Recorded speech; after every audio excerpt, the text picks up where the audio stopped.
Urban Squeeze. These boots are made for walking, and that's just what they'll do. One of these days these boots are gonna walk all over you. Yeah, today we're talking about walkability in the context of this city and others as well. How important is a city being walkable? To help us with this, our regular guests on the Urban Squeeze, Associate Professor Jason Byrne and Dr Tony Matthews, both urban planners, both with the School of Environment at Griffith University. Gentlemen, hello. Good afternoon, Matt. Hi, Matt. This topic I'm excited about because it's dawned on me just how many songs there are about walking. You could literally fill a whole program full of songs about walking. Clive has just jumped on the phone and said that he loved hearing Neil Young's Walk On. Liked playing it too, Clive. Well done. Walkability, the topic today, which is something I've never really pondered in the context of a city, nor its importance. Where do you begin with a topic as broad as walkability, Jace? I think what we do is we go back to where some of the pressure points are for what's inspiring planning to think about walkability. So the World Health Organization has recently suggested that physical inactivity, so people who are not very active, that it's now the fourth leading mortality risk factor globally. Immobility. It's like the new sugar in tobacco, right? So in Australia, we know that obesity and overweight has doubled as a percentage of the population over the last 30 years, which is pretty remarkable. Up to 60% of Australians are now overweight or obese, according to the National Health Research Council, Medical Research Council, and by 60%. By 2025, that's going to be two-thirds, so heading up to 70%. This is some real costs. So we know that it costs about $21 billion per annum, in direct medical costs, and about $35 billion in indirect costs. So that's things like carers having to be around looking after people, direct medical costs like going to the doctor, all that kind of stuff. We also know that people who are overweight and obese are more than twice as likely to get depression. Depression costs a further $12.6 billion per annum. So that's the bad news. That's heading up to $100 billion per annum in medical direct and indirect costs associated with these issues.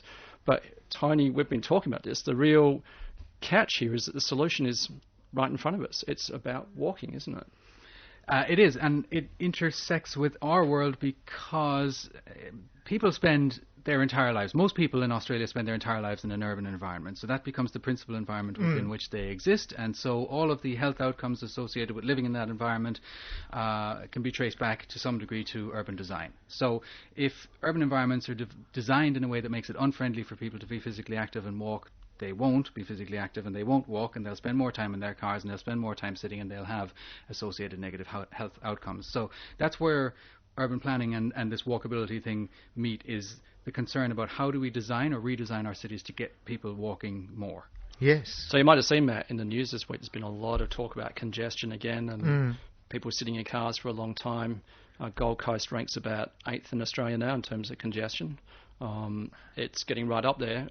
There's a lot of people sitting in cars for long periods of time, commuting or being stuck in traffic. That's leading to expanding waistlines, and that's resulting in preventable deaths. Yeah, right. So if we design our suburbs to be more walkable and our cities to be more walkable, and this is as simple as people getting half an hour extra walking a day, we can start to really tackle this problem. There's some massive savings, right, that we could be returning to the economy if we have more walkability. Let's talk about walkability at first instance. Is there a definition of walkability in the urban planning jargon dictionary? Yep. So it gets down to two concepts. These are connectivity and destinations. So connectivity refers to just how connected are your streets. Like around Mermaid Beach, where the studios are here, it's quite easy to get around. It looks a little bit like Manhattan in New York. There's a grid pattern. Everything lines up. Everything lines up. You kind of know in your mind where things are. It's easy to get from one place to another.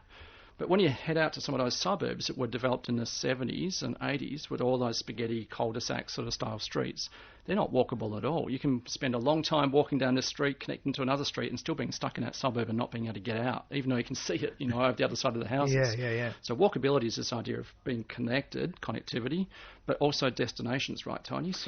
So it's partly on where you're going. I mean, there's two types of walking. There's purposeful walking to a specific destination, and then there's leisure walking or recreational walking. If we just look at destination walking, that is getting people to just do a few minutes of walking to a destination every day.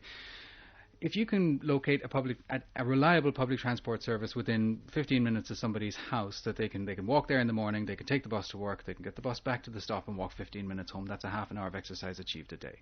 So that is a good outcome. That's time that they're not spending in their cars. And that, of course, has flow-on effects as well, because as people are walking less and spending more time in cars, there's more air pollution, there's more environmental pollution associated with that. So what we would like ultimately to focus on is the two types of walking. So we want to give people more opportunity for recreational walking and casual walking, and we want to give people more opportunity to walk to specific destinations. And for most people, their destination is either where they work or study. So that's really probably where we need to focus our attention. Okay. So if you ask people, where do they spend, how do they get to most of their destinations during the day? When you go shopping, how do you get there? Many people probably get like, I take the car to the supermarket. When you go to work, how do you get there? I take the car.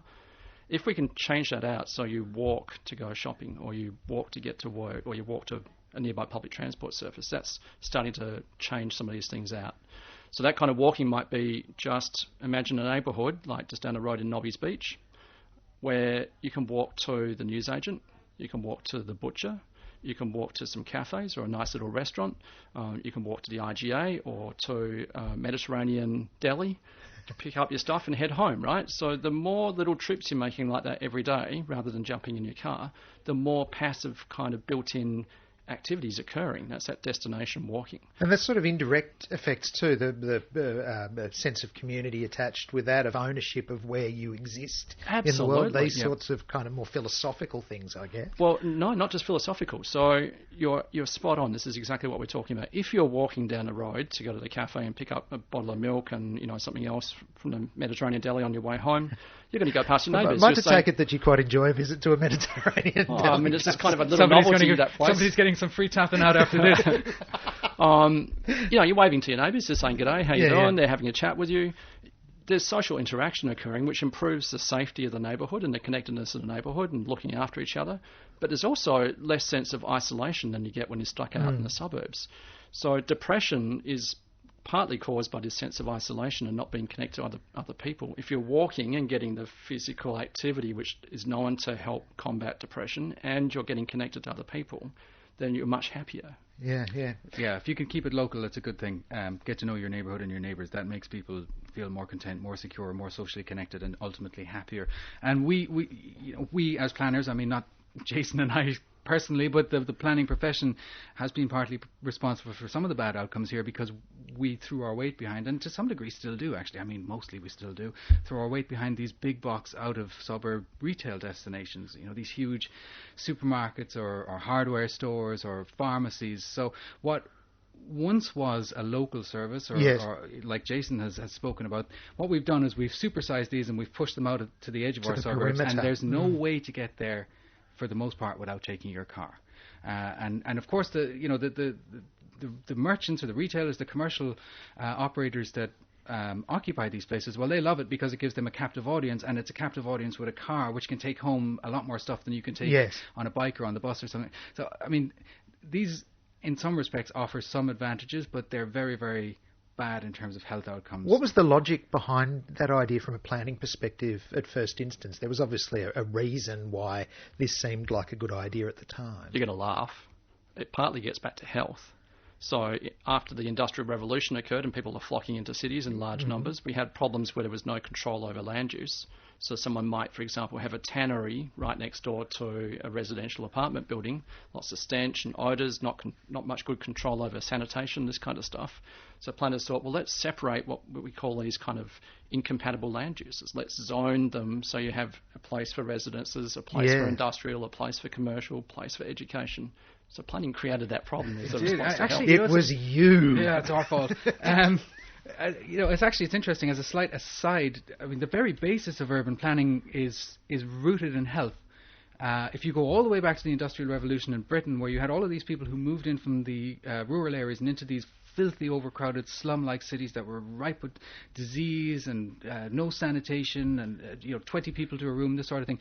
Planning actually grew out of that because there was a realization that continuing to have cities that function like this and people that live under these conditions within them is ultimately counterproductive. Yes. Because your workforce is sick and it's dying, and so actually putting together cities that had some degree of order to them and had sanitation and had separation through zoning, like Jason mentioned, that was a sort of a founding principle of all urban planning. So our profession arguably goes back to health concerns before anything else. Wow.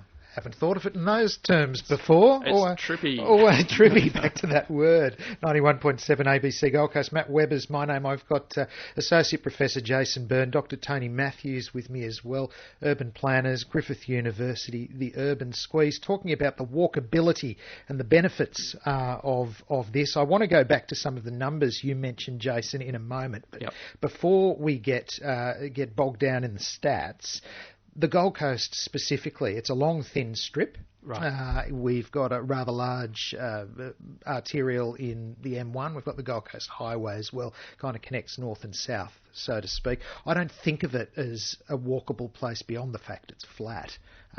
Where do we rate on the walkability index? Right. So there's a kind of score that's called the Walk Score that's been invented to talk about how walkable places are. Places like DuPont Circle in Washington, D.C., or some parts of San Francisco are up in the high 90s, Portland in Oregon. We've been rated, unfortunately, down around about 48 on that score, so not very walkable. But when you think about the old settlements in the coast, before it joined up into this large conurbation that we've been talking about, places like Palm Beach, Churn Park, Mermaid Beach, Burleigh's a really good example, these sort of isolated smaller settlements, they're very walkable still. They have a grid pattern, they've managed to keep the kind of street level retail and restaurants. That's what makes them so desirable and attractive. And well, very in fact, walkable. At Palm Beach, you mentioned a re-emergence of that at the moment. We're There watching is. that.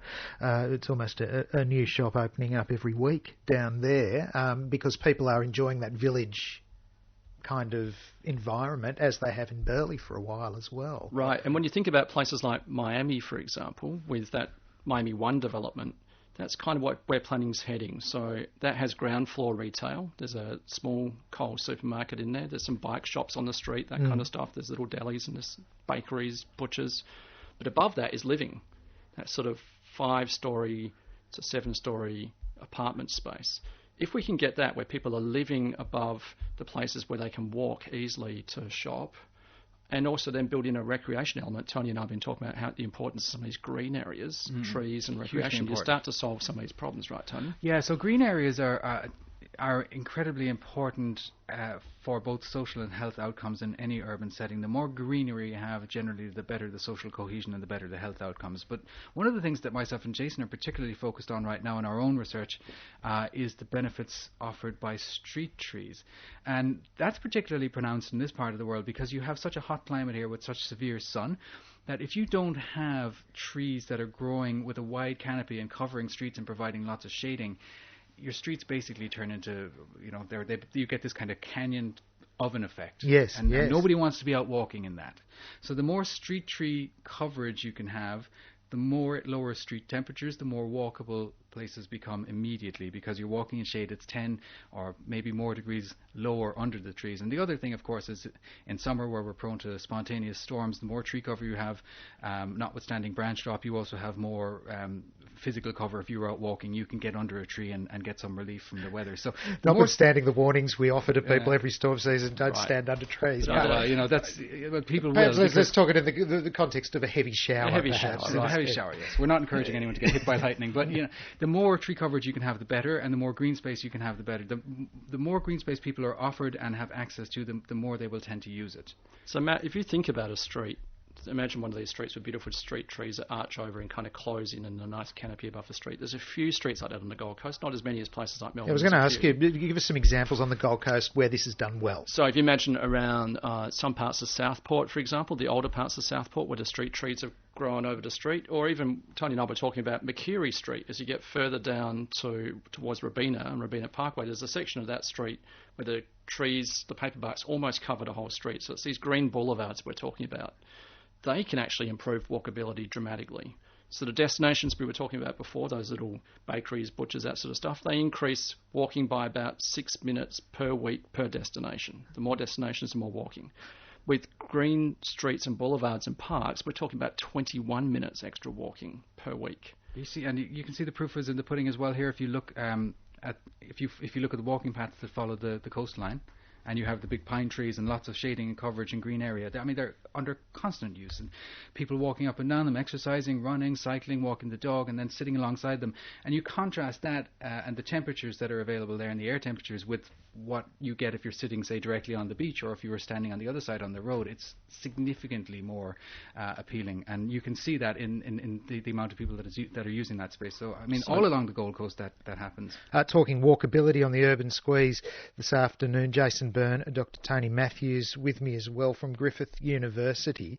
The numbers, I wanted to return to the numbers. When you describe the cost-benefit analysis in terms of the stark reality of health cost, for instance, you spoke about 60% of Australians being overweight, a figure that is on the increase. It'll be more like 66% in a little while. You were throwing around some pretty hefty figures attached to paying for people who are overweight. I mean, multiples of billions of dollars. When these things can be so accurately defined in such stark numbers, why do governments not act quicker to do what the simple solution seems to be and encourage space for people to be more active and thereby improve their lifestyle?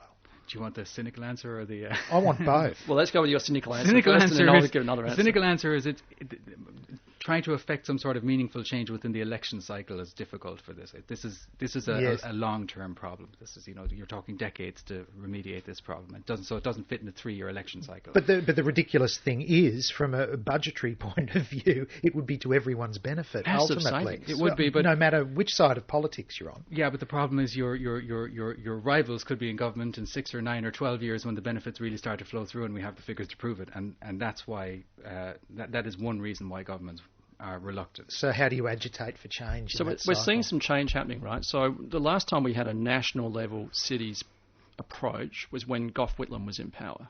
That was the Department of Urban and Regional Development. That's a long time ago now.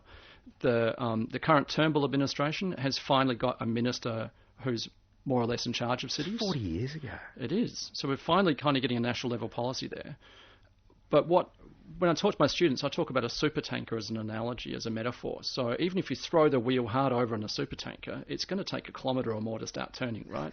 And our planning systems are a bit like that as well. So we've got policies in place now. We've got measures. The new developers like Delph and Lend-Lease, for example, Lend-Lease, these kinds of organisations are thinking about walkability and how to put it back. But the bigger challenge is retrofitting. How do we tackle those suburbs that already exist? You've stolen my next question. Yeah. How do you adapt what is already there, the mistakes that have already been made, perhaps, to better cater for the health of people? Right, and some of the answers are going to maybe alarm a couple of listeners, but they're things like actually having to take some houses out and maybe improve connectivity with some of the roads, so demolishing houses, putting in better connectivity, starting to improve density around these public transport routes, that sort of stuff. It's literally renovating entire suburbs.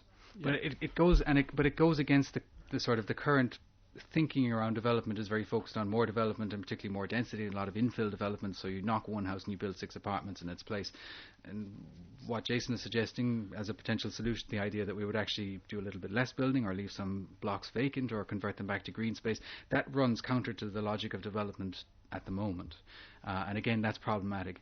And most development, of course, is not... I mean, Jason's right. Yeah, there's some development corporations out there like Lend-Lease who are doing really good work and who are master planning entire communities so that there's inbuilt walkability.